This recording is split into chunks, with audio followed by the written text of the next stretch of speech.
O continente africano. As terras ao sul do Saara. Um filme da Enciclopédia Britânica. Versão brasileira, Alamo.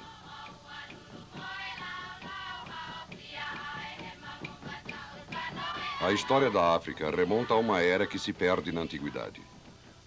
Desde o Egito dos faraós, e mesmo antes, o continente africano, com sua rara formação geográfica, seus animais exóticos e seus estranhos habitantes, atraiu os europeus. Atraiu e atemorizou. Devido a esse temor, eles diziam que a África era uma terra de selvagem mistério. As imensas florestas africanas se converteram no túmulo do homem branco, seus vastos desertos classificados como hostis. Os europeus da antiguidade não entendiam os habitantes da África, aos quais temiam, escravizavam e desprezavam como selvagens e ignorantes. Ridicularizavam aquelas crenças das quais não compartilhavam. Qualificavam como bárbaros aqueles ritos que não compreendiam. Alguma coisa podiam entender da música e das artes, mas sempre achando-as misteriosas. Assim era a África tropical para os europeus e americanos. O mito do continente negro, profundo e ignoto, continuou sem ser esclarecido. Contudo, os mais audaciosos foram para a África, atraídos pela aventura de explorar terras desconhecidas, de realizar grandes caçadas e conhecer povos exóticos.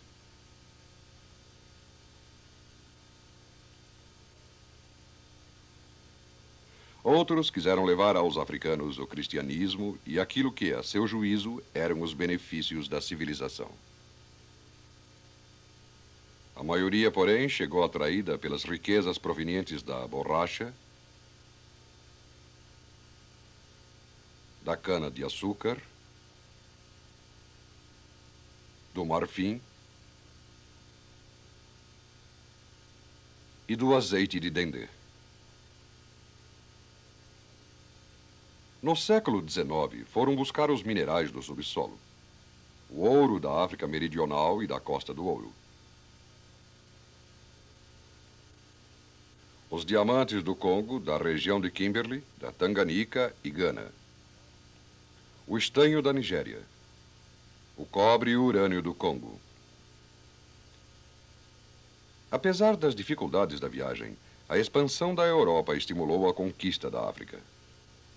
Há cerca de um século, depois que o mundo se emocionou com as explorações de H.M. Stanley e David Livingstone, os europeus começaram a afluir em grande número à África. Alguns homens que ambicionavam ser criadores de impérios chegaram a estabelecer governos e serviços sociais.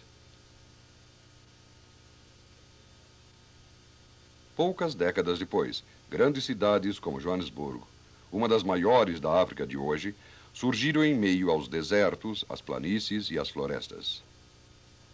Terminada a Segunda Guerra Mundial, homens como este dirigente político africano proclamaram a seu povo, ansioso de liberdade, que o mundo não podia subsistir metade livre e metade colonial. Os africanos instruídos descobriram naturalmente que poderiam administrar seus países como estados modernos e independentes, e assim decidiram fazer. O clima mundial era favorável, e na maior parte dos casos, com a ajuda das nações que os haviam governado, emanciparam-se os países africanos.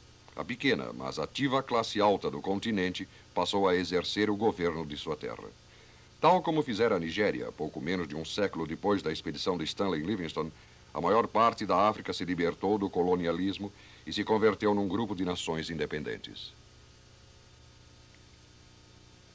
O continente africano, o segundo em tamanho no mundo, é atravessado pelo Equador. Une-se a noroeste ao continente asiático e fica separado da Europa pelo mar Mediterrâneo.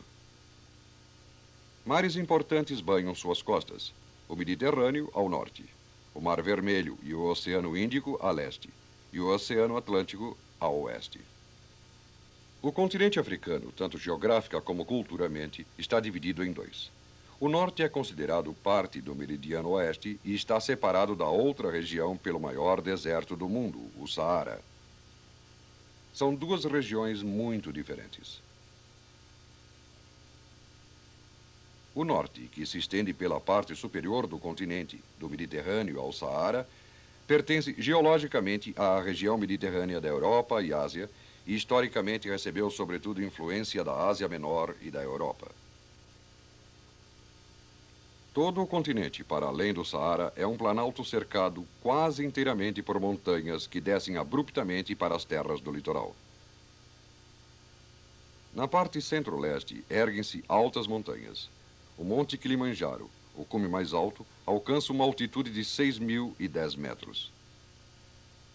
Mais da metade da superfície do continente é banhada por seus 5 sistemas de grandes rios: o Congo, o Nilo, o Níger, o Zambeze e o Orange.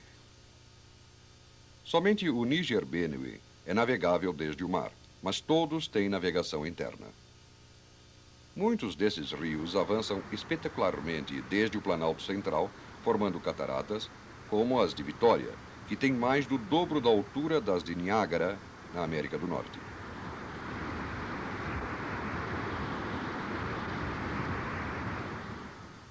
45% dos 30 milhões de quilômetros quadrados do território estão cobertos por vegetação rala, em sua maioria nas savanas ou pastagens com algumas pequenas árvores dispersas.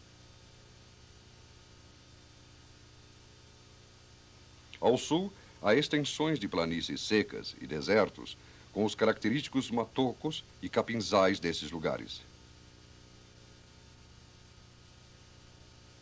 O restante, cerca de 6 milhões de quilômetros quadrados, são florestas, especialmente ao longo da costa da Guiné e no Vale do Congo. À medida que aumenta a altitude das savanas, a temperatura cai e chove menos. No leste da África, os planaltos têm um clima temperado e agradável, enquanto que no sul apresentam um clima úmido subtropical semelhante ao da área do Mediterrâneo.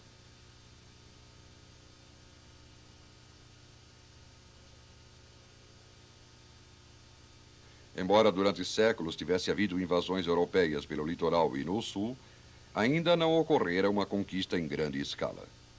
A Europa estava voltada para outras preocupações e o comércio africano já era bastante lucrativo. Então, na corrida para criar impérios, o rei Leopoldo da Bélgica foi o primeiro a reivindicar terras. Os franceses protegeram seus investimentos e seu comércio reclamando as terras ao norte do rio Congo. Também colonizaram ao norte e no oeste.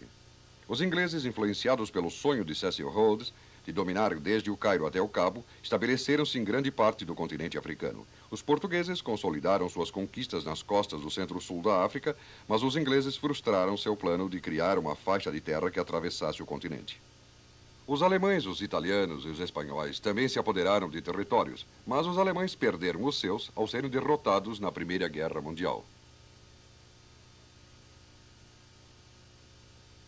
Em certa época, só havia na África 2 países livres: a Libéria, uma pequena república criada e protegida pelos Estados Unidos, e a Etiópia, um antigo reino cristão de arraigadas tradições que os italianos ocuparam por pouco tempo antes da Segunda Guerra Mundial.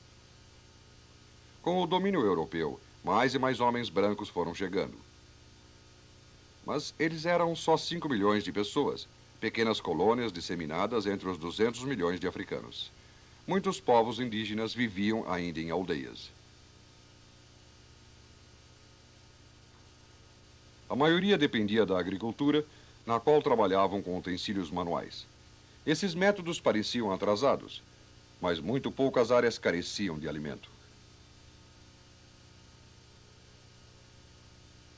Muitos africanos plantam para o mercado mundial, exportando grandes excedentes todos os anos. Aqui, pirâmides de amendoim aguardam para serem enviadas à Europa. Algumas tribos, como o Massari, do leste da África, entesouraram suas reses. Em muitas áreas, o gado é símbolo de riqueza e só é abatido em ocasiões especiais. Em certas regiões, perduram artesanatos tradicionais, que vêm da antiguidade, como de tingir as fazendas com anil, com o que sua qualidade se valoriza muito. Teares primitivos, mas eficientes, movidos a pedal, fabricam tecidos mais resistentes que os importados, embora usar o importado dê mais prestígio.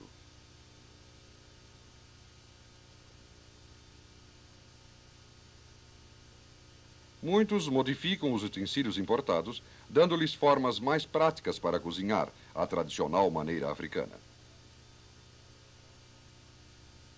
Operários metalúrgicos restauram as ferramentas agrícolas e fabricam práticos utensílios caseiros. Ademais, introduziram muitos novos artesanatos. Há especialistas em consertar bicicletas, mecânicos e carpinteiros hábeis. Em algumas partes da África, sobretudo no oeste e no sul, se estabeleceu a agricultura em bases científicas e comerciais. Nas últimas décadas, muitos africanos vão às granjas dos europeus para vender seus artefatos, tal como outros africanos vendem o excedente de suas colheitas. Assim se puseram em contato com a civilização europeia e seus métodos de produção. Entretanto, a maior parte dos produtos agrícolas que se consome na África é cada vez mais exportada para a Europa.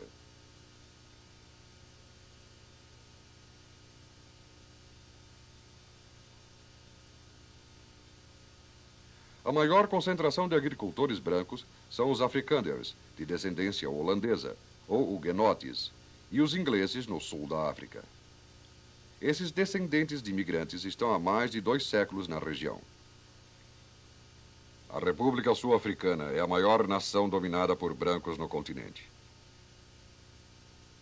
Mas ao norte, no Zimbábue, antiga Rodésia, Tanganica e Quênia, colonizadores europeus, especialmente ingleses, também cultivam a terra em grande escala.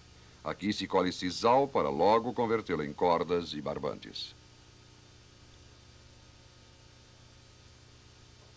Até a costa atlântica da África Central e Ocidental, os africanos cultivam terras onde colhem muitos produtos de valor. Aqui estão as plantações de cacau, do oeste, propriedade de africanos. Os ministérios da agricultura dos antigos governos coloniais os ajudaram a desenvolver essas lavouras, mas o fruto ainda é colhido e debulhado à mão.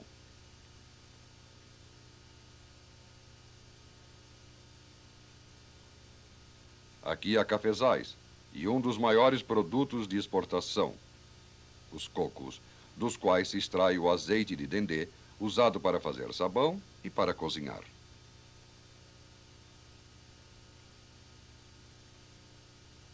Há também grandes seringais na Libéria, sendo o produto exportado principalmente para a América do Norte. Esses e outros produtos, na maioria trazidos pelos europeus, proporcionaram riquezas e o desejo de possuir artigos importados. As principais importações incluem artigos manufaturados e maquinaria e alimentos. Mas a maior riqueza veio do subsolo. A primeira que se explorou foram os grandes depósitos de ouro no sul.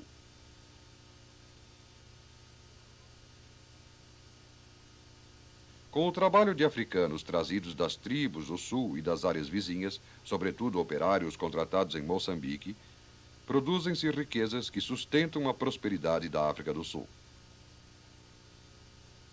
Hoje, cerca de 60% do ouro mundial vem da África.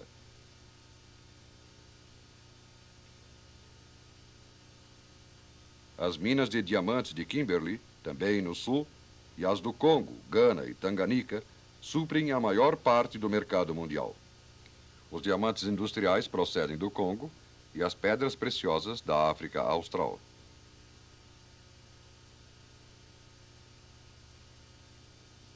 A riqueza do Sul em ouro e diamantes estimulou o desenvolvimento da indústria pesada, como a do aço.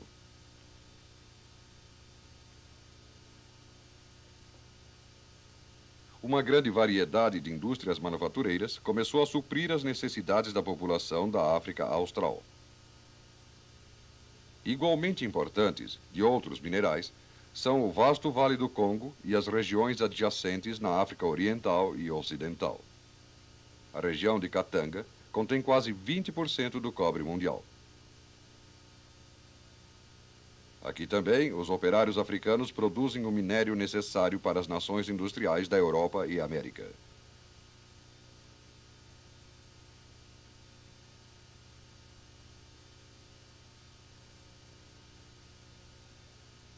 Uma das fontes de estanho mais importantes do mundo são as minas da Nigéria, na África Ocidental.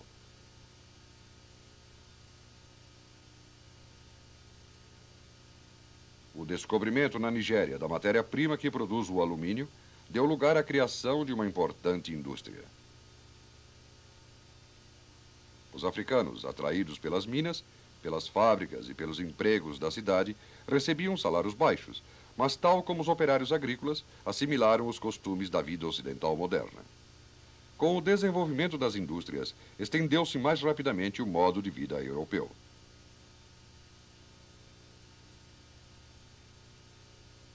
Elizabethville, o centro mineiro de Katanga, e Leopoldville, centro governamental e de transporte, surgiram em regiões inóspitas. Johannesburg, a principal cidade industrial, é apenas uma entre dezenas de cidades tão modernas como qualquer outra na Europa ou na América.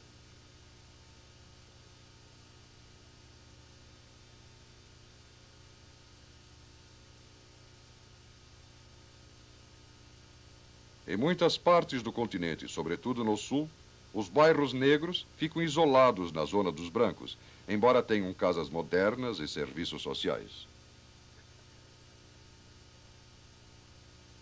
Entretanto, em muitas cidades formaram-se bairros pobres à sombra de modernos edifícios e fábricas. A maioria dos governos se empenha no sentido de melhorar a saúde e o bem-estar material do povo.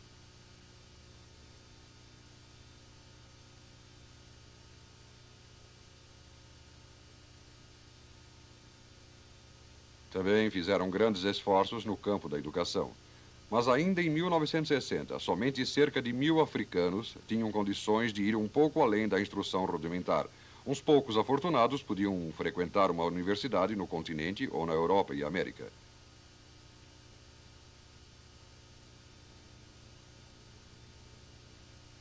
Durante a época colonial, em todos os lugares se dirigiam e inspecionavam muito de perto o trabalho e a vida dos africanos, para os quais havia pouca oportunidade de alcançar postos de responsabilidade.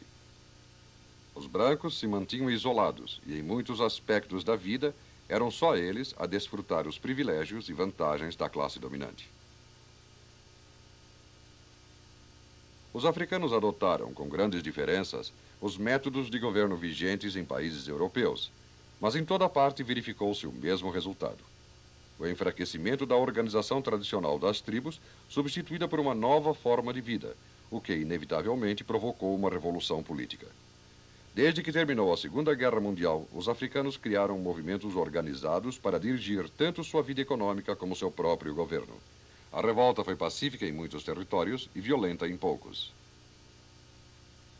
Gerou algumas manifestações de terrorismo, que virtualmente provocaram um estado de guerra. A revolta política culminou tragicamente na República do Congo.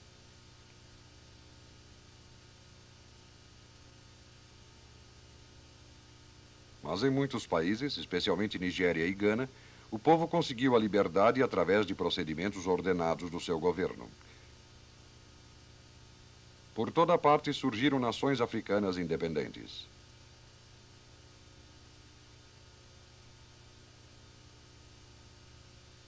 A face da África mudou rapidamente, do padrão colonial para uma família de países livres. Mas essas nações, em geral, se defrontam com problemas mais graves que conquistar a independência. Há terríveis problemas de instrução e de desenvolvimento econômico.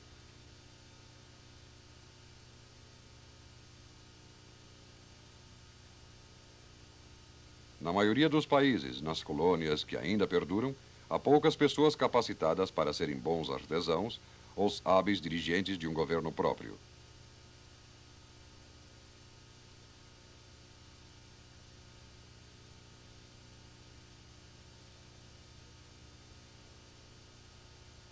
Todas as nações deverão trabalhar pelo desenvolvimento da África, principal necessidade do mundo do futuro.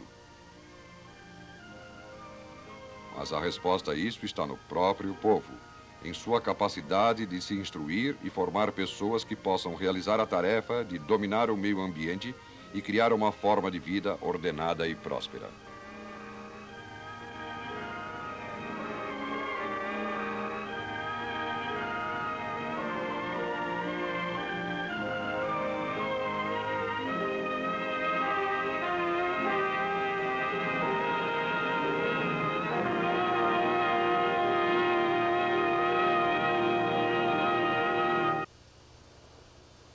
chuva cai sobre a terra da África Oriental todos os anos, regularmente e sem falhar. Os alagados se convertem em rios, rios que deslizam pelas montanhas e formam o maior rio do mundo. Começa o antigo Nilo.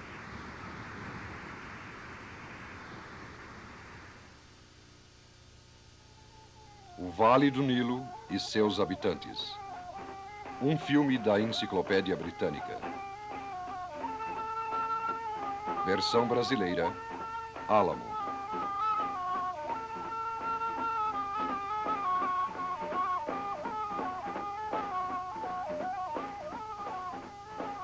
Desde que os faraós construíram as pirâmides há 5.000 anos, talvez nenhum rio tenha influenciado tanto o curso da história como esse. O rio do Egito, o Nilo. Os egípcios da antiguidade se maravilhavam com seu incessante fluir e o cultuavam como a um deus. Mas foi somente há 100 anos que se descobriram as nascentes do Nilo na África Central. A partir do Lago Vitória, ele corre para o norte, saltando em corredeiras e cachoeiras até encontrar a primeira de uma série de represas que fornecem energia hidrelétrica e regulam seu curso para 40 milhões de habitantes. Pessoas cujas vidas dependem dessas águas. A partir do Lago Vitória, o rio corre para o norte, atravessando Uganda, a República do Sudão e o Egito, para misturar-se depois com as águas do Mediterrâneo, banhando 1/10 parte do continente africano. Como esse gigantesco Vale do Nilo, com seus 7.000 quilômetros de extensão, a história começa em Uganda, nas florestas, nos vales, nas montanhas e nos verdes campos que enriquecem esse pequeno país situado no coração da África. Os Pagandas, os Majoros e muitas outras tribos ali vivem, principalmente do cultivo do algodão, do café e do chá. Para a maioria dos habitantes de Uganda, a vida é ainda primitiva. Mas nas escolas e nas universidades, eles estão, cada vez mais, adquirindo os conhecimentos do mundo moderno. Um mundo do qual souberam muito pouco durante séculos. A cidade de Kampala é a capital.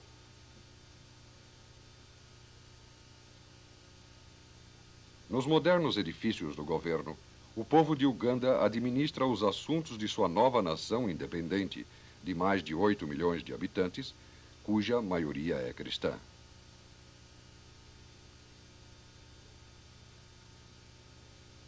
Depois de Uganda, o Nilo continua para o norte, penetrando na República do Sudão.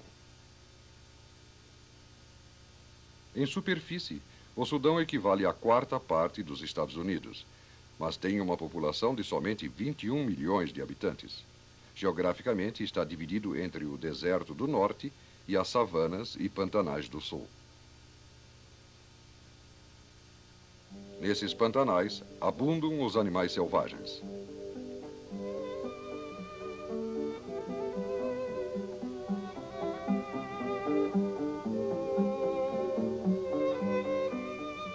Entre as diversas tribos no sul, ao longo da margem do Nilo, a Vincan é talvez a mais importante.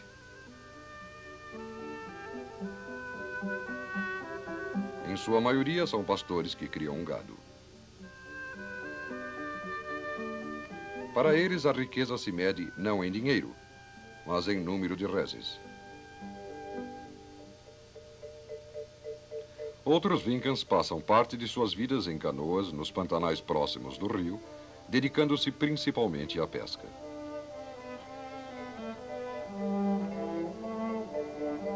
Os peixes vão por estreitos canais e ali são pescados com arpões.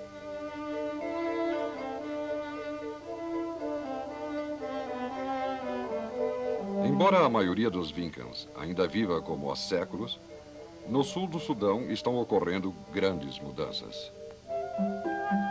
Muitas crianças dessa tribo estão frequentando a escola pela primeira vez. Ali aprendem a ler e escrever, a falar inglês e se preparam para uma vida menos primitiva nas aldeias. Juba, à margem do Nilo, é a cidade principal e o centro do mercado no sul do Sudão.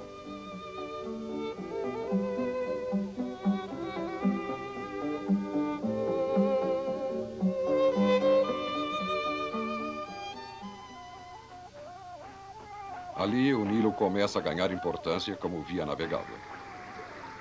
As canoas são o principal meio de transporte para o norte.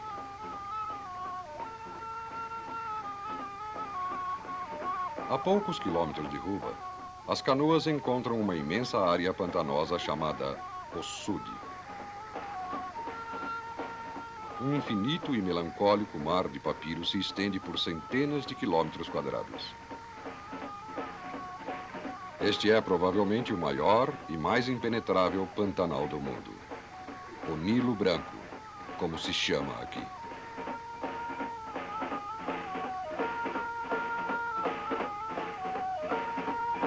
Perde 50% de sua água, que se evapora sobre o escaldante sol dos trópicos. Quando consegue, por fim, escapar do pântano, o Nilo corre através das terras secas do deserto do norte do Sudão até chegar a Khartoum, a capital, situada a meio caminho entre as nascentes do rio e o mar.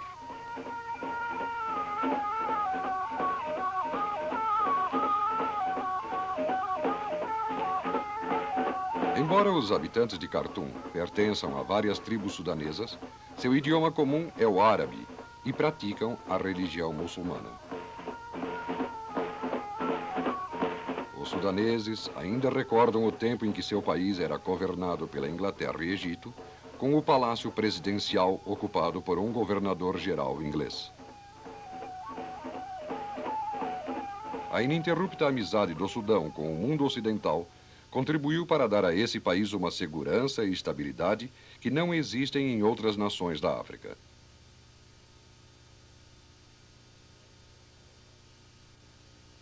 A agricultura é a base da economia sudanesa, e esta depende completamente do Nilo, porque em grande parte do país chove muito pouco.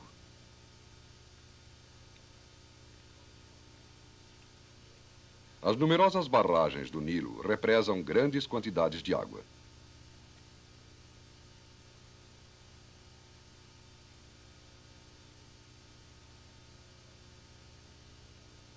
E destes lagos saem canais de irrigação que formam uma rede que se estende por milhões de hectares de terras férteis.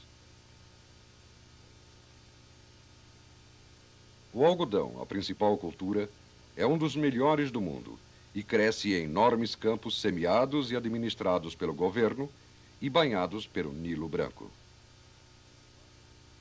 Perto de Khartoum, as águas do Nilo Branco, enfraquecidas pela absorção e evaporação, recebem nova força ao encontrar-se com outro grande rio, o Nilo Azul, que por vários meses, a cada ano, desce em torrentes pelas montanhas da Etiópia, trazendo 70% da água que corre até o norte, em terras do Egito. Cerca de 95% do Egito são de terras desertas e áridas. A única parte habitável é uma estreita faixa fértil junto às margens do Nilo. Nessa faixa de poucos quilômetros de largura, lutam diariamente pela sobrevivência os 47 milhões de habitantes do Egito. A fertilidade desse país, uma terra onde pouco chove, depende inteiramente da água que se tira do rio de diversas maneiras.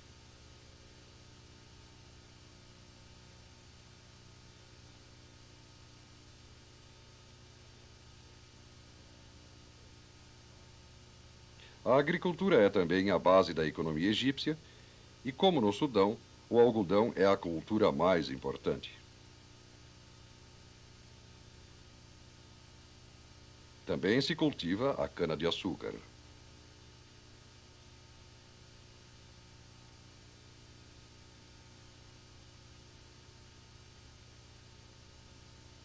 Existem plantações de figos, uvas, pêssegos e outras frutas. Muitos agricultores criam pombos para se alimentar e como fonte de adubo. Cafracita é uma aldeia típica do Egito. Os camponeses vivem em casas de tetos planos feitas de barro e palha.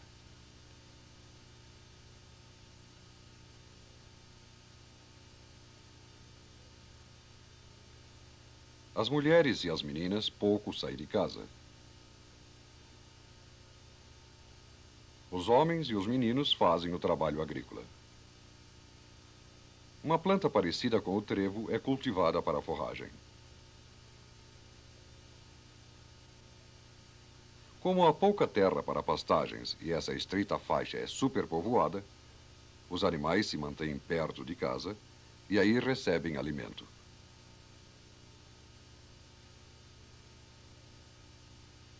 Desde a antiguidade, os egípcios se preocupavam com o problema da irrigação. E hoje, essa é ainda a chave da vida.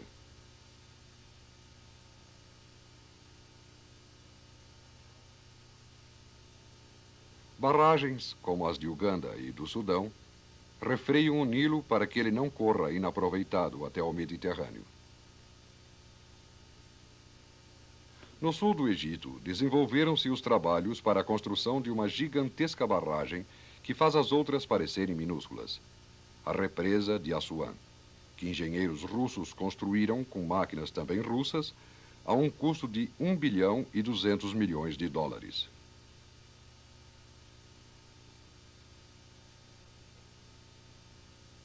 Essa represa tornou possível o cultivo aproximado de 1 milhão de hectares, até então estéreis.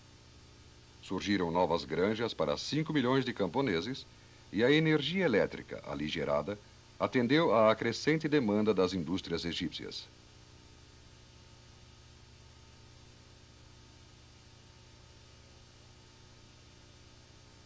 Os altos fornos trabalham dia e noite, produzindo toneladas de aço fundido que simbolizam a revolução industrial do Egito. Entre as indústrias, há fábricas que produzem fertilizantes para as granjas egípcias.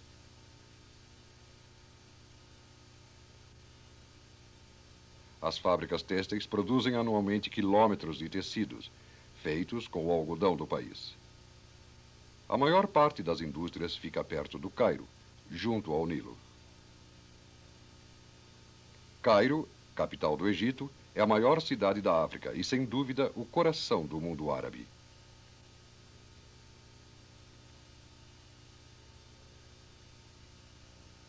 Durante muito tempo, um protetorado inglês, o Egito obteve gradualmente sua independência. E hoje o povo se preocupa com o uso que fará dessa independência, com o crescente poder dos nacionais árabes da África e Oriente Médio e com a revolução nacionalista que envolve o Egito. Para além do Cairo, o Nilo se divide em vários canais que vão até o mar. Este é o delta do Nilo, uma região extremamente fértil que alimenta mais da metade dos egípcios. Por fim, termina o curso do Nilo, que vai desembocar no Mediterrâneo.